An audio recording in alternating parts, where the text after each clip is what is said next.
Welcome to the Full Court Entertainment Podcast.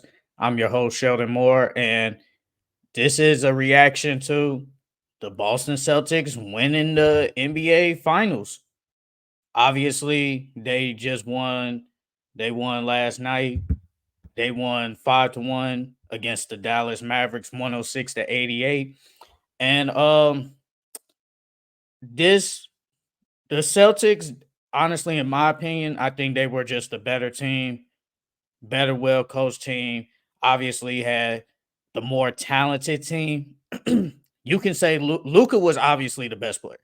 Like Luca was the best player all series long. He basically got whatever he wanted. Yes, he shot the 3-pointer badly, but he was still able to get to his spots. And even though he didn't play good defense majority of the time in that series, he was still the best player.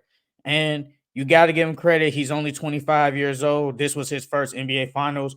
Everybody goes, everybody goes through it. You know, you have to be, I guess you could say like a loser to an extent, but he'll learn from this and he'll be back eventually. Kyrie Irving.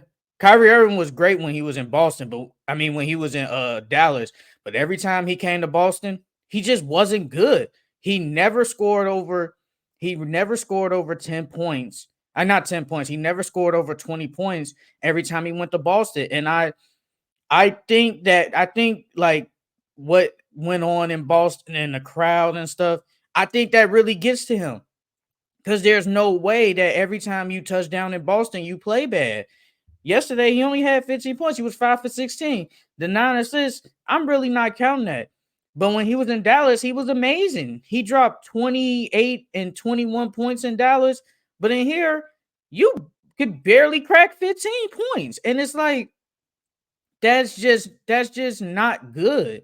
Like, I'm sorry, that's just not good enough, especially when Luca is doing his part. He's the one scoring, and a lot of people thought, and me included, it was like they can score at least 50 plus points combined, and they might have a chance. PJ Washington, he didn't play good in his finals. Like, against OKC and all the other finals, he played okay, especially OKC. He played amazing, but in this finals, they needed him to shoot 3-pointers. He just didn't do that. And Derek Lively, I thought Derek Lively played good when he was in Dallas, but as soon as he touched down in Boston, he didn't play good either. I just think it was just a big talent gap between the Mavericks and the Celtics. But you got to give credit to the Mavericks though. They they deserve to be here in the finals. It wasn't just enough for them. So I'm giving them credit, and they might be back in the finals, and they'll learn from this. And I think they'll be okay. They'll still be one of the best teams in the West going into next year. So I think they'll be all right. Now the Celtics side, hey man, first of all, I'm gonna give congratulations to Jalen Brown on winning the Finals MVP.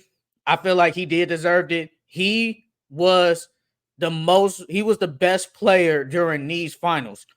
And he did win Eastern Conference Finals MVP, and now he just won the Finals MVP. His defense playing against Luca, hey man, Luca gonna get his, but he made Luca fight for those points and whoever else he was guarding. He was the best two-way player in these finals. He averaged 25 and 5. Yeah, he didn't shoot well from three, but that doesn't matter. He was still gonna give you 20 plus and play exceptional defense against whoever. So you got to give credit to him. I'm giving credit to Jason Tatum too. You know that's my guy. But he had 31, 8, and 11. Was there a chance he was going to win Finals MVP? I thought it was a small chance, but it doesn't really matter at this point. He's a champion. Him and Jalen Brown, they went through all those tough battles, all the wins and losses, kept going to the Eastern Conference Finals, went to the finals in 22 against the Warriors, and they lost. And now they're champions. Jason Tatum, he came out aggressive early in the first quarter, he was okay, but then that second quarter, he came out and ball. He was definitely getting players involved. I think he had 9 assists in the first half. He was like, I think this game, he was definitely their best player in the closeout game. And I mean, that's what he does. He plays really good in closeout games.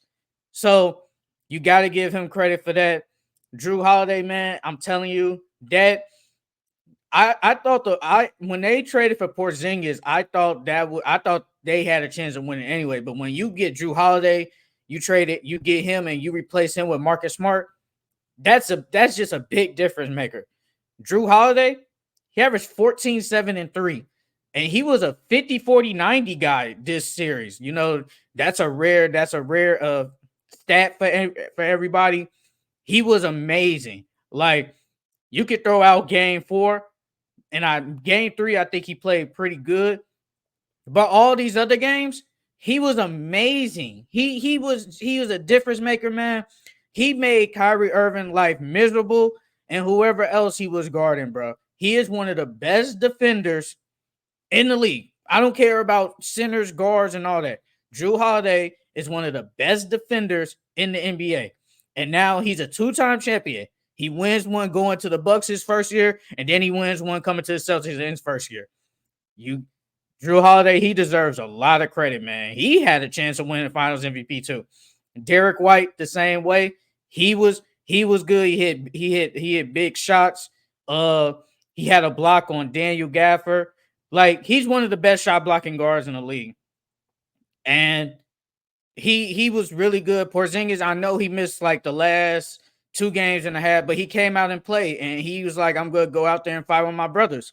So he fought, and you got to give him credit for being out there, even though he didn't really do much in this game, but it doesn't matter. He fought and went out there. And the same thing with Al Horford. Al Horford, he's been amazing like this whole playoffs. And I'm glad he has a ring, but like the game itself, honestly, like this game, like I felt like the Mavericks just didn't come out and played well. Like, Luka only had 9 points at halftime. So obviously he wasn't really in the groove. The same thing with Kyrie Irving. PJ Washington really didn't get his own shot. But I just like how the Celtics, they stayed calm. We all know in game 3 they was up by 20 and the Mavericks made a late run. That didn't happen this game. It felt like the Celtics were in control really this whole entire game because they went up by like, I want to say 10 points after the first quarter, and they never let up.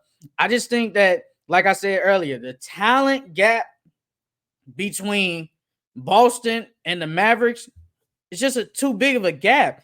And I just felt like the Mavericks, if they had another consistent 3-and-D type guy, it might have been a bit differently. But obviously they didn't have that in this series. But you got to give credit to the Celtics for just staying calm under the pressure, man. Jason Tatum played good. Jaylen Brown played good. Honestly, all of them guys played good in this closeout game. Like I said, game 4, they even said it. They was too focused on trying to close them out. And I think that you just throw that game out. They was already up 3-0. And they were able to close them out on their home court, and the fans were just able to see them celebrate a championship. But I know people was giving like Jaylen Brown fits about, oh, you are the second best player. Oh, you got no left hand. Oh, you got one of the worst contracts in history because obviously he got paid close to $300 million. But now people are praising him. And like, you got to give him credit. He's one of maybe top 15, top 20 players in the NBA. He just proved it this whole entire playoffs. Yes, you can say he was the most consistent, or you can say he was the best player this entire playoffs. And I'm glad he got the Finals MVP. He deserved it with all he went through. Because Jason Tatum, we all know he gets all the love.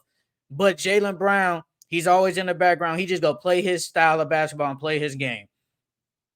But I'm still going to say Jason Tatum is still the best player. But there is nothing against Jaylen Brown. They both needed each other, and they're finally NBA champions. And I see a lot of people say this is probably one of the worst NBA finals. I'm not going to argue that, but it's like the last couple of finals haven't been, I would say, the best. And, it's not their fault that certain teams we have expectations of them and they don't make it to the final series. That's not their fault. But the Celtics, they were just really the better team all they were the best team all year. top 5 offense, top 10 defense, and they deserve this championship. And credit them, and credit to the Mavericks too, man. You know, all these games were really close. Like, believe it or not, all these games were close outside of really game 1 and game 5. The other games were close. Obviously, Mavericks blew them out in game 4, but these games were really close. It was low scoring games, and the Mavericks, they didn't score over 100 points. they only scored over 100 points only one time, and that was in game 4 in a blowout. All the other games, they didn't even touch. They didn't even reach 100. So you got to credit the Boston Celtics defense, the versatility, and they was able to get the job done. And congratulations to them. And I don't think this is the last NBA Finals for them. I think that Jaylen Brown and Jason Tatum will eventually win more than just one. And I'm happy they got it. And we still are gonna get basketball content, obviously, but congratulations to the Boston Celtics and Jaylen Brown for winning the Finals MVP. So that's it for this recap of Game 5 and the Boston Celtics winning the NBA Finals. I will see you guys on Thursday. See you guys later.